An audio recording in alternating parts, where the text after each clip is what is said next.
everyone, Morgan here. Welcome back. We're going to be talking about Album of the Week today, and I am being joined by my best friend of the past, 40 years now, Steve. And Steve and I met in junior high school at the talent show in the 8th grade. And I was working the stage crew, and he was performing in a couple of bands. And we've been close ever since. He was the best man at my wedding, in fact. So what we're going to be talking about today is an album that he turned me on to, although not when it first came out. I kind of picked up my liking for this one in the early 1990s, okay? And this is Discipline by King Crimson. So, Steve, let's talk about Rippin' the Boys. Yeah. Well, the band, by the time this album came out in, what do we have, 81? Yeah. The band had already been together for about 12 years. And this was a dramatic departure from what they had done before. And in fact, they hadn't released an album for 7 years prior to this. It was a dramatic departure. The personnel of King Crimson has changed a number of times over the years. The prior album, which was called Red, 1974, had 3 members, and then Discipline, 7 years later, has 4 members, retaining 2 of the members from the previous album. Robert Fripp, as always, it's not King Crimson if Robert Fripp isn't there. He's the schoolmaster. Yeah. Bill Bruford, the drummer who on Red, who had previously played with Yes on their early classic albums, including the Yes album, Fragile and Close to the Edge.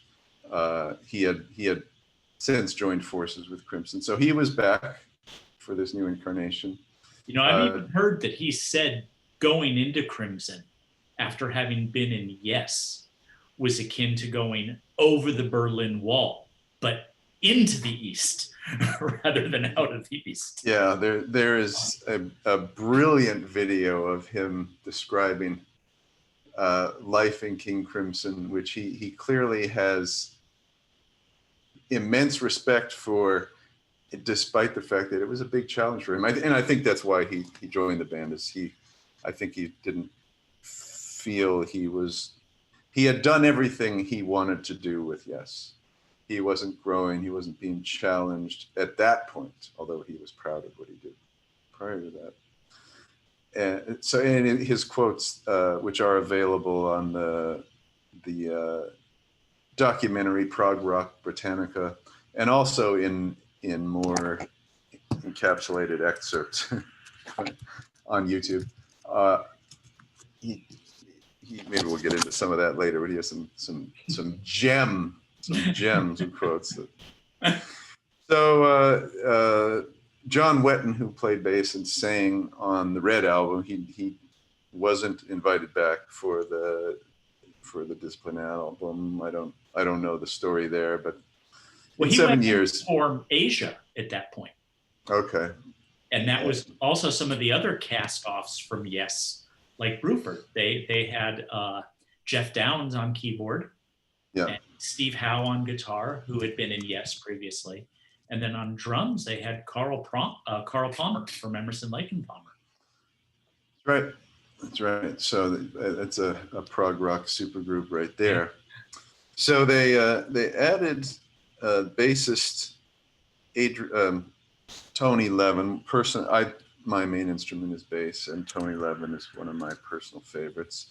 He had been a prolific session man, possibly most notably his work with Peter Gabriel.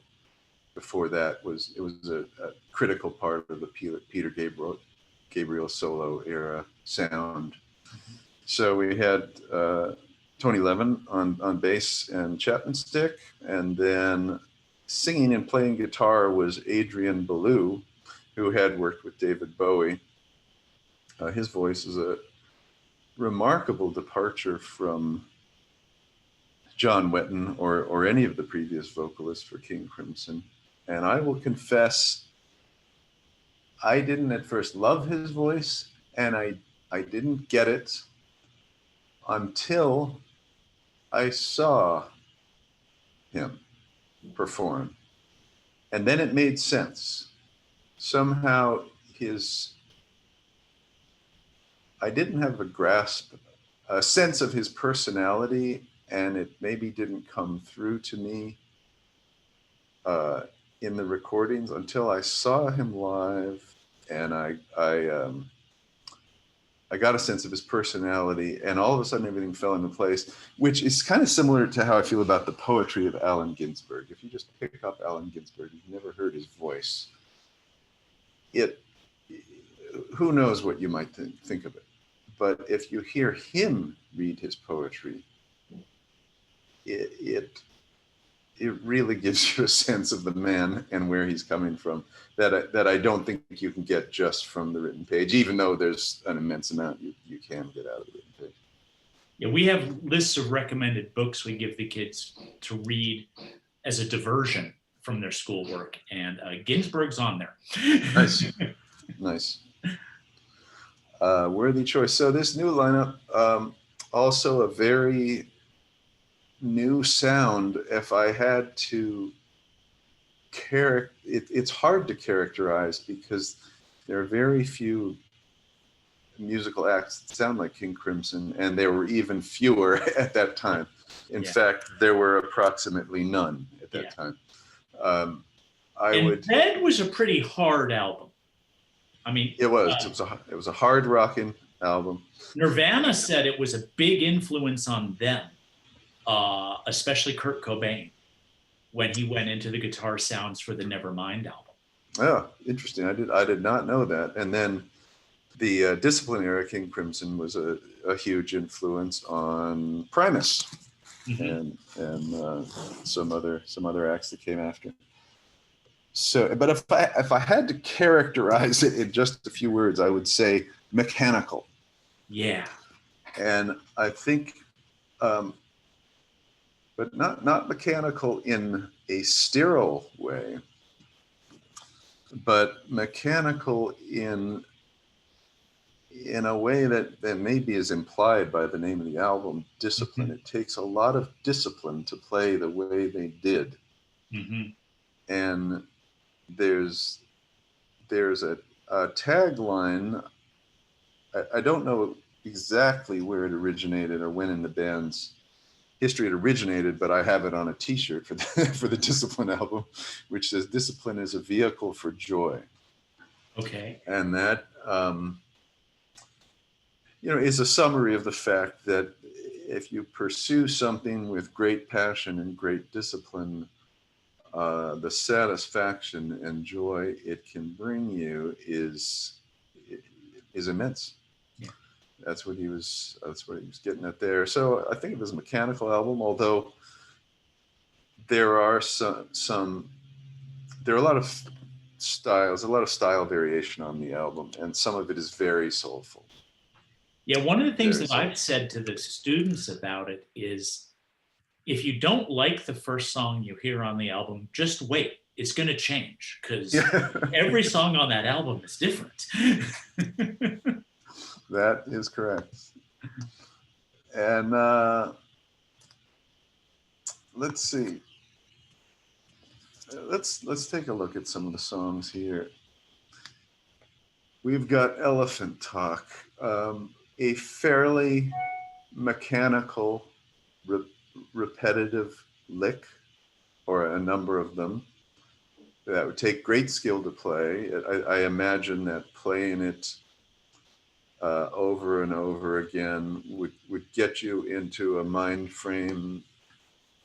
The psychologists call it flow, which the flow state is kind of reached when you're you're faced with a level of challenge that is neither too little challenge nor too much challenge. If it's too little challenge, you get bored, you tune out, you might as well not be doing anything. If there's too much challenge, it's frustrating.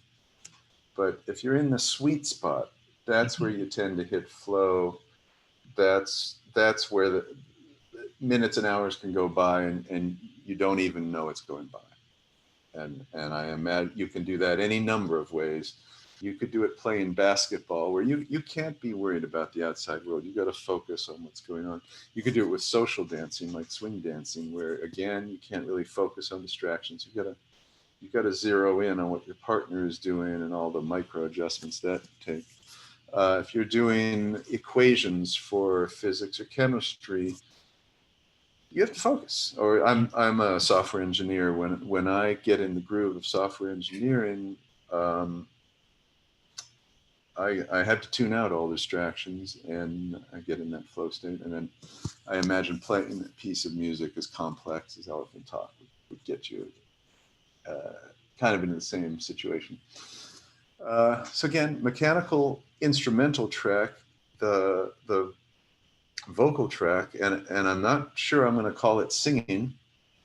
Yeah, I don't know that singing would describe it actually. It's probably spoken word, but it's very passionate. Mm-hmm. Adrian Belew is it is not it is not a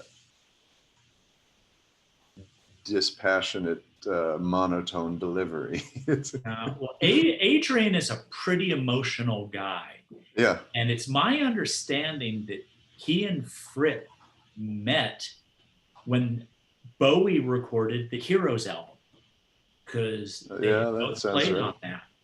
And, that's a pretty emotional album, yeah. Especially the title track. And, I see that influence from Belew coming in to the Discipline album. He really had a big impact on that.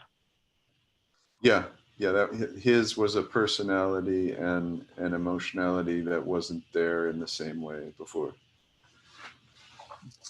And you move on to Frame by Frame, maybe my favorite track on the album. Again, a very mechanical track. This one is sung, and it's a very impressive vocal performance.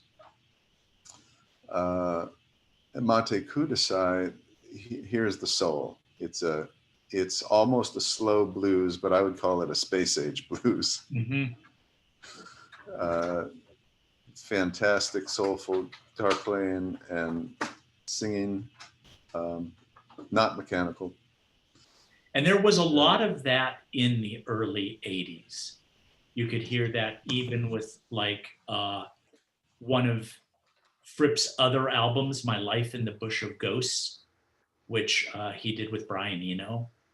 And David Byrne. And Byrne, yeah. That was, really similar in my opinion to what was going on with that track. Yeah, yep. And then you get on to some more frenetic songs, Indiscipline and Thela Hunginjit. Mm-hmm. I find those challenging. And I will tell you, this springs to mind. Decades ago, a work colleague of mine made me a mixtape, which was titled Challenging Music to Build Neural Networks. Okay. And some of it was pretty challenging. I know of no single act that's more challenging to me than King Crimson. And in fact, they're my favorite live band. I've seen them live more times than any other band. We've seen them together several times. yeah. And yet, I'm not sure if I like their music. That's how challenging it is. And I exaggerate, but yeah, but I understand. Parts of those shows are difficult.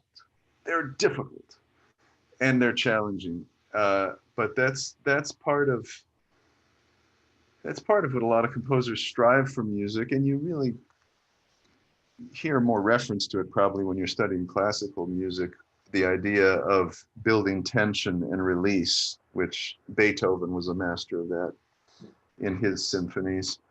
The tension in a that builds up in a King Crimson performance is it's enormous. In fact, it can be uncomfortable.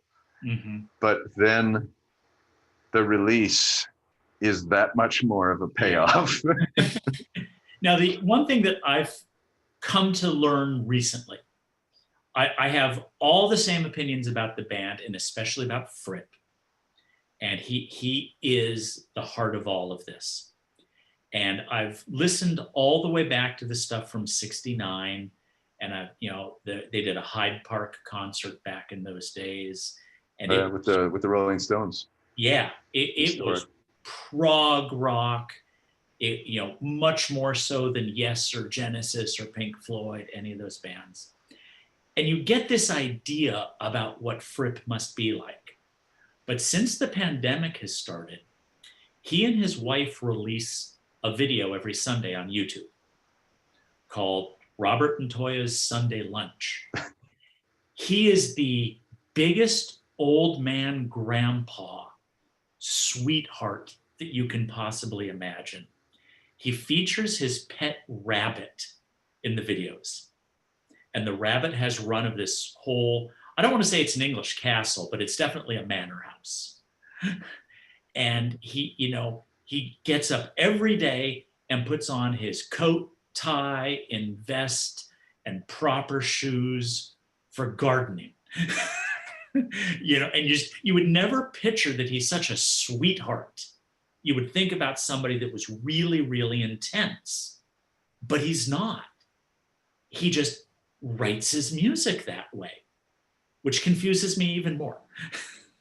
Yeah. Well, he might, perhaps he has demons that he has channeled in constructive ways, and because I'm not aware of him ever having engaged in unconstructive behavior, but maybe that's why it is important to him to get up and get dressed every day. It's that discipline theme. Mm-hmm. And I've encountered this when I've worked at home, where I have to put on clothes. Yeah.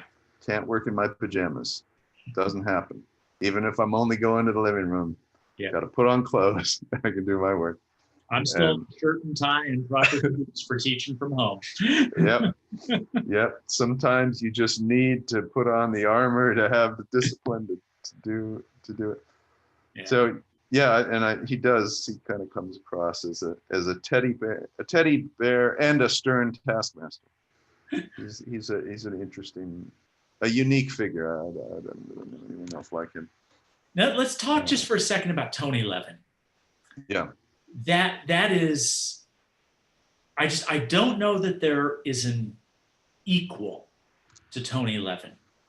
Maybe Chris Squire from Yes, who's passed away. But nobody really plays the way that Tony does. That's true. And what can you say about that? He did, and he has a bunch of different styles he can do, and a few different instruments, which is one reason. We'll get to that in a moment. But he can do pretty conventional bass playing, like he did with Paul Simon and with John Lennon on Double Fantasy. But you get to the Chapman stick, which is I think it has 10 strings, and it's played by tapping with both the right and the left hand. It's not like you're fretting with one hand and plucking or picking with the other. You're tapping on the fretboard with both hands. That, just by the virtue of the fact that that's how you play that instrument, it's gonna sound different. Mm-hmm. And it's gonna cause you to choose to do different things, even if you're playing the same.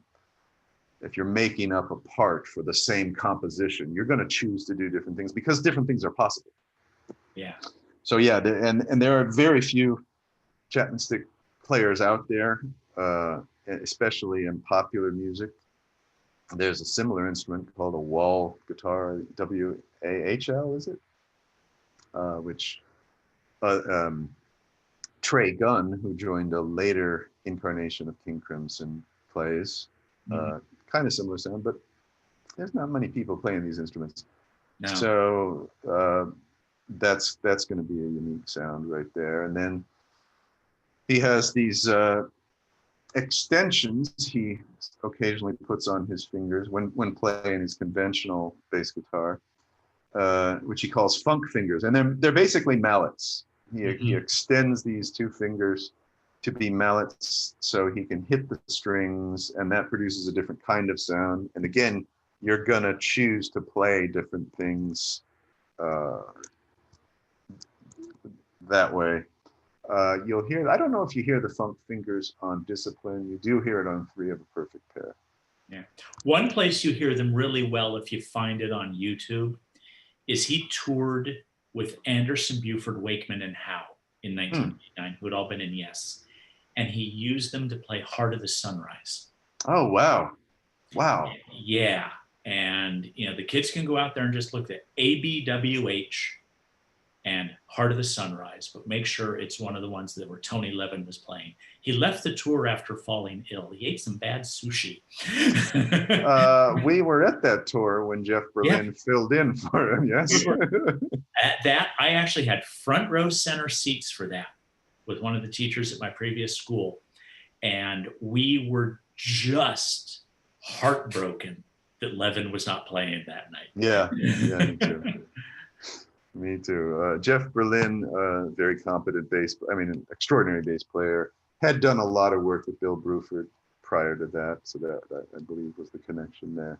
Yeah, but it was jazz stuff, not necessarily the prog rock. Exactly.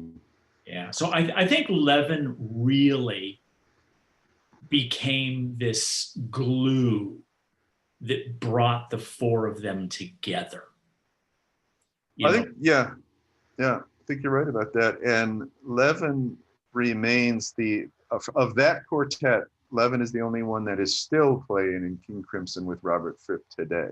Mm-hmm. When Bill he's not touring with Peter Gabriel. When he's not touring with Peter Gabriel. Bill Bruford has retired from live performance, which is a loss for all of us, but I suppose to maintain the level of discipline required to perform at the level that he would feel good about. He felt like he wasn't ready for that. But I got to throw in a pitch about Bruford, and this is for the students to understand. He just finished 2 years ago, maybe it was 3 now, a PhD in music at the University of London. He's taken an academic track now. And that shows you can switch gears at any time. I mean, to actually start PhD studies when you're in your mid-60s, that takes some guts. Yeah. You know. Now, Bruford's playing, he had said that the way he played in King Crimson was the way he played in King Crimson. It wasn't the way he played in Yes. It wasn't the way he played in Earthworks or anybody. It's just you did one thing in King Crimson and you did not do it anywhere else. Now, when I listen to him, I get the impression that his drumming is like the Edge's guitar playing from U2. Notes are expensive. Don't use too many.